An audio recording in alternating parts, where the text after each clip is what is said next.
咁今段 video 咧就係考試嘅即係考試完咗嘅第一段最新嘅片啦，係啦，咁咧就係介紹仿跑爆水啦。咁咧由於考試嘅關係，最近冇拍片咧，所以 say 聲 sorry 啦，係啦，就係咁樣啦，係啦。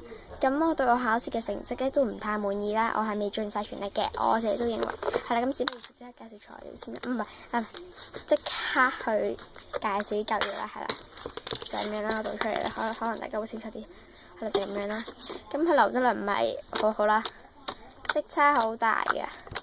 咁你眼前見到呢個係咁樣嘅色嘅，係啦，就唔係咁藍嘅，佢勁淺嘅藍色嚟嘅。佢係勁好多嘅，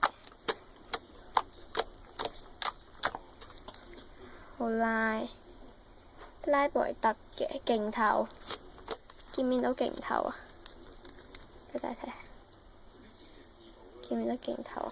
好勁透咯，我認為就勁透啦，直拉都係 OK 嘅，就咁拉啦，就係話有 cream 紋咯。其實我覺得 cream 紋唔係最重要咯。